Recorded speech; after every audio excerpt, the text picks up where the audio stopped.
Hi ಮಕ್ಕಳೇ, ನಮಸ್ತೆ. Welcome to my class. So ಈ ವಿಡಿಯೋದಲ್ಲಿ ಅಲ್ಲಿ ಎಕ್ಸ್ಪ್ಲೇನ್ ಹೇಗೆ ನಿಮ್ಮ ನಾಳೆ ಪೇಪರ್ನ ಎಕ್ಸಿಕ್ಯೂಷನ್ ಮಾಡಬೇಕು ಅಂತ. ಆಯ್ತಾ, ನಿಮ್ದು ನಾಳೆ ಎಕ್ಸಿಕ್ಯೂಷನ್ ಬಂದು ತುಂಬ ಇಂಪಾರ್ಟೆಂಟ್ ಆಗುತ್ತೆ ಕಣ್ರು. ಓಕೆ, ಬಿಕಾಸ್ ನಮ್ಮದು ಲಾಸ್ಟ್ ಎಕ್ಸಾಮಲ್ಲಿ ನಮ್ಮ ಮಕ್ಕಳು ತುಂಬ ಜನ ಏನು ಮಾಡಿದ್ರು ಅಂದರೆ ಪೇಪರ್ ಈಸಿ ಇತ್ತು ಅಂತ ಎಲ್ಲ ಪಾರ್ಟ್ನ ಬರೆಯೋಕೆ ಹೋಗಿ ತುಂಬ ಮಾರ್ಕ್ಸ್ ಮಿಸ್ ಮಾಡಿಕೊಂಡು. So they end up getting almost 60, 65, 70 ತನಕ ಬಂದರು. Okay, so I don't want any one of you to do the same mistake and lose mark. So that's reason ಸ್ವಲ್ಪ ಪಾಯಿಂಟ್ಸ್ ಇದೆ, ಆ ಪಾಯಿಂಟ್ಸ್ನ ಹೇಳ್ತೀನಿ. So just follow that points. ಆಯಿತಾ, so mainly ಮಕ್ಕಳೇ please ಒಂದು ವಾಚ್ ಕಟ್ಕೊಳ್ಳಿ, not a digital watch. So analog watch ಬರುತ್ತಲ್ಲ, ಅದನ್ನು ಕಟ್ಕೊಳ್ಳಿ. So that you will be aware of like what time at that point in time. Okay, so that is one thing you have to keep in mind. So time is very crucial ಕಂಡು. That 3 hours ಹೆಂಗೆ ಹೋಗುತ್ತೆ ಅಂತ ಗೊತ್ತಾಗಲ್ಲ. Okay, so that's reason. So ಒಂದು time line plan ಮಾಡಿದ್ದೀನಿ. ಆಯ್ತಾ, ಆ time ಲೈನ್ನ ಫಾಲೋ ಮಾಡಿ ಸೊ ದಟ್ ಎಲ್ಲನೂ ಕವರ್ ಮಾಡ್ಬೋದು. Okay, so first 10 o'clock exam start ಆಗುತ್ತೆ. ಸೊ 10ಗೆ ಆಲ್ಮೋಸ್ಟ್ ನಿಮಗೆ ಆನ್ಸರ್ ಶೀಟ್ ಸಿಗುತ್ತೆ. So once you get the answer sheet ಮಕ್ಕಳೇ, ಪಾರ್ಟ್ ಏನೇ ಫಸ್ಟ್ ಮಾಡಿ. Okay, so part A, so 10 AM to 10:30 AM, almost 30 minutes ತಗೊಳ್ಳಿ. 30 minutes 20 ಮಾರ್ಕ್ಗೆ ತುಂಬ ಸಾಕು. ಆಯ್ತಾ, ಸೊ ಜಾಸ್ತಿನೇ ಆಯಿತು. ಸೊ ಪಾರ್ಟ್ ಏನ ಬೈ 10:30 ಮುಗಿಸ್ಕೊಳ್ಳಿ ಮಕ್ಕಳೇ. ಓಕೆ, ಸೊ ಇದು ಇಂಪಾರ್ಟೆಂಟ್ ಪಾರ್ಟ್. ಇನ್ ಕೇಸ್ ಏನಾದರೂ ಯಾವುದಾದ್ರೂ ಆನ್ಸರ್ಸ್ ಗೊತ್ತಿಲ್ಲ ಅಂದರೆ ಇನ್ ದ್ಯಾಟ್ ಕೇಸ್ ಸೊ ಸ್ವಲ್ಪ ಬ್ರೇಕ್ ತಗೊಂಡು ಮಾಡಿದ್ರು okay, or leave a blank. Okay, leave a blank, ಎಂಡಲ್ಲಿ ಬಂದು ಮತ್ತೆ ಇದು ಮಾಡಿದ್ರೆ ಆಯಿತು. ಓಕೆ, ಸೊ ಬೈ 10:30, ಬೈ 10:25, 10:30 ಒಳಗೆ ಪಾರ್ಟ್ ಏನ ಮುಗಿಸ್ಕೊಳ್ಳಿ.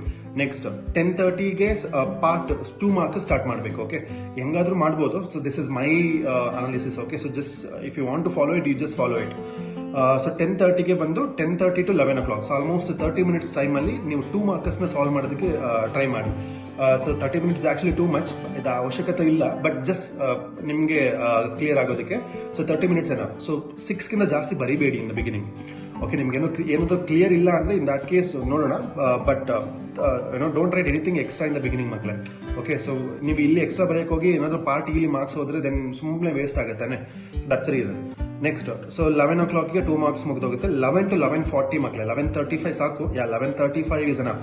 ಸೊ ಒಂದು 30 to 35 minutes, ಒಂದು 40 minutes ತಗೊಳ್ಳಿ. ಓಕೆ, 40 minutesಲಿ 3 ಮಾರ್ಕರ್ಸ್ನ ಕಂಪ್ಲೀಟ್ ಮಾಡಿ. ಈ ಪಾರ್ಟ್ ಸಿ ಬಂದು ತುಂಬ ಇಂಪಾರ್ಟೆಂಟ್ ಆಗುತ್ತೆ. ಸೊ 3 ಮಾರ್ಕರ್ಸ್, ಸೊ 6 ಕ್ವಶನ್ಸ್ ಮಾತ್ರ ಬರೀರಿ. ಓಕೆ, ಸೊ 6 ಕ್ವಶನ್ಸ್ ಬೈ 11:40 ಮುಗಿದೋದ್ರೆ ನೆಕ್ಸ್ಟ್ 5 ಮಾರ್ಕರ್ಸ್. ನೀವು ತುಂಬ ಮಿಸ್ಟೇಕ್ ಮಾಡ್ಕೊಳ್ಳೋದಿಲ್ಲ. ನೀವು ಮ್ಯಾಟ್ರಿಸಸ್ ಡಿಟರ್ಮಿನೆಂಟ್ಸ್ನ ಸಾಲ್ವ್ ಮಾಡ್ತೀವಿ ಅಂದರೆ please check your answer step by step. ಏನಾದರೂ ರಾಂಗ್ ಆಗಿದೆ ಅಂತ ಹೇಳಿದ್ರೆ ಪ್ಲೀಸ್ ಅವಾಗಲೇ ಚೆಕ್ ಮಾಡಿ. ಎಂಡಲ್ಲಿ ಹೋಗಿ ಒಂದು 2 page ಆನ್ಸರ್ಸ್ ಮಾಡಿ ದೆನ್ ಮತ್ತೆ don't come back and say that the first step it self wrong. Okay, ಆ ಸ್ಟೆಪ್ನ ಮಾತ್ರ ಕ್ಲಿಯರ್ ಆಗಿ ನೋಡ್ಕೋಬೇಕು. 11:40 to 12:10 ಮಕ್ಕಳೇ, ಮ್ಯಾಕ್ಸಿಮಮ್ 12:10 ಒಳಗೆ ನಿಮ್ದು 5 ಮಾರ್ಕರ್ಸ್ ಮುಗ್ದೋಗಿರ್ಬೇಕು. ಓಕೆ, ಸೊ ಇದನ್ನ ತುಂಬ ಇಂಪಾರ್ಟೆಂಟ್ ನೋಡ್ಕೊಳ್ಳಿ. So next 12:10 to 12:30. Okay, so 12:10 to 12:30 ಬಂದು 6 ಮಾರ್ಕರ್ಸ್ ಮತ್ತು 4 ಮಾರ್ಕರ್ಸ್. LPP ಇದ್ರೆ ಕ್ವಿಕ್ ಆಗಿ ಸಾಲ್ವ್ ಮಾಡ್ಬೋದು. ಸೊ ಮ್ಯಾಕ್ಸಿಮಮ್ 10 minutes ಸಾಕದು. ಆಯ್ತಾ, ನೆಕ್ಸ್ಟ್ 4 ಮಾರ್ಕರ್ಸ್, ಅದು ಒಂದು 10 minutes ಸಾಕು. ಸೊ ಬೈ 12:30 ನಿಮ್ದು ಕಂಪ್ಲೀಟ್ ಪೇಪರ್ ಮುಗ್ದೋಗಿರ್ಬೇಕು. Okay, so just keep this in mind. ಇದಕ್ಕಿಂತ ಜಾಸ್ತಿ ನೀವು ಟೈಮ್ ತಗೊಂಡ್ರೆ ದೆನ್ ನಿಮಗೆ ಲೈಕ್ ಬೇರೆದು ಮಾಡೋದಕ್ಕೆ ಆಗೋದಿಲ್ಲ. ಓಕೆ, ಇದಾದ್ಮೇಲೆ ನೆಕ್ಸ್ಟ್ 30 minutes ಇದೆಲ್ಲ, ಆ 30 minutes ಬಂದು ತುಂಬ ಇಂಪಾರ್ಟೆಂಟ್. ಆಯ್ತಾ, ಅಲ್ಲಿ ನೀವು ಪಾರ್ಟ್ ಎಗೆ ಹೋಗಿ ಪಾರ್ಟ್ ಎದು ಪ್ರತಿ ಆನ್ಸರ್ಸ್ ಚೆಕ್ ಮಾಡಿ ಮಕ್ಕಳೇ. ಓಕೆ, ಯಾಕಂದ್ರೆ ಏನಾದರೂ ಮೈನರ್ ಮಿಸ್ಟೇಕ್ ಆದರೆ 1 ಇಲ್ಲ 2 ಮಾರ್ಕ್ ಹೋಗೋ ಚಾನ್ಸಸ್ ಇರುತ್ತೆ. ಸೊ ದಟ್ಸ್ ರೀಸನ್ ಪಾರ್ಟ್ ಎಗೆ ಹೋಗಿ ಅಲ್ಲಿದ್ದು ನಾವು ಎಲ್ಲಾನು ಚೆಕ್ ಮಾಡಬೇಕಾಗುತ್ತೆ. ಅದಾದ್ಮೇಲಿಂದ ನಿಮ್ದು extra time. Okay, so 2 markers ಹೋಗಿ 2 ಎಕ್ಸ್ಟ್ರಾ ಕ್ವಶನ್ಸ್ ಬರೀರಿ. 2 ಸಾಕು. ಓಕೆ, 2 ಕ್ವಶನ್ಸ್ ಇಲ್ಲ, ಜಾಸ್ತಿ ಬರೆಯಕ್ಕೆ ಹೋಗ್ಬೇಡಿ. ನೆಕ್ಸ್ಟ್ 3 ಮಾರ್ಕರ್ಸ್ಗೆ ಹೋಗಿ ಅಲ್ಲೊಂದು 2 ಕ್ವಶನ್ಸ್ ಎಕ್ಸ್ಟ್ರಾ. ನೆಕ್ಸ್ಟ್ 5 ಮಾರ್ಕಲ್ಲಿ ಒಂದೇ ಒಂದು ಎಕ್ಸ್ಟ್ರಾ ಸಾಕು. ಅದನ್ನು ಬರೆಯೋದಕ್ಕೆ ತುಂಬ ಟೈಮ್ ಬೇಕು, ನಿಮ್ಮ ಹತ್ರ ಟೈಮೇ ಇಲ್ವಲ್ಲ ಅಲ್ಲಿ. ಓಕೆ, ಸೊ ಇಷ್ಟನ್ನು ಬರೆದ್ರೆ ಲೈಕ್ ಒಂದು ಒಳ್ಳೆ ಮಾರ್ಕ್ಸ್ನ ಎಕ್ಸ್ಪೆಕ್ಟ್ ಮಾಡ್ಬೋದು. ನೀವು ಸೆಕೆಂಡ್ ಅಟೆಂಪ್ಟ್ ಬರೀತಿರೋದ್ರೆ ನಿಮ್ಮ ಮಾರ್ಕ್ನ ಇಂಪ್ರೂವ್ ಮಾಡ್ಕೊಳ್ಳೋದಕ್ಕಲ್ವಾ.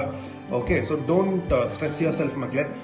ಟೈಮ್ನ ಒಂದು ಕ್ಲೀನಾಗಿ ತಲೆಯಲ್ಲಿ ಇಟ್ಕೊಂಡು ನೀವು ಬರೆದ್ರೆ ನಿಜವಾಗ್ಲೂ 75+ ಆರಾಮ್ಸೆ ಬರುತ್ತೆ. ಓಕೆ, 80 out of 80ನೇ ಬರ್ಬೋದು ಕಂಡ್ರು. ಓಕೆ, ಸೊ ನೀವು ಎಕ್ಸಿಕ್ಯೂಷನ್ ಟೈಮಲ್ಲಿ ತುಂಬ ಇಂಪಾರ್ಟೆಂಟ್. ಸೊ ಇದನ್ನು ನೀವು ಚೆನ್ನಾಗಿ ಮಾಡ್ತೀರ ಅಂತ ಅನ್ಕೊಂಡಿದ್ದೀನಿ.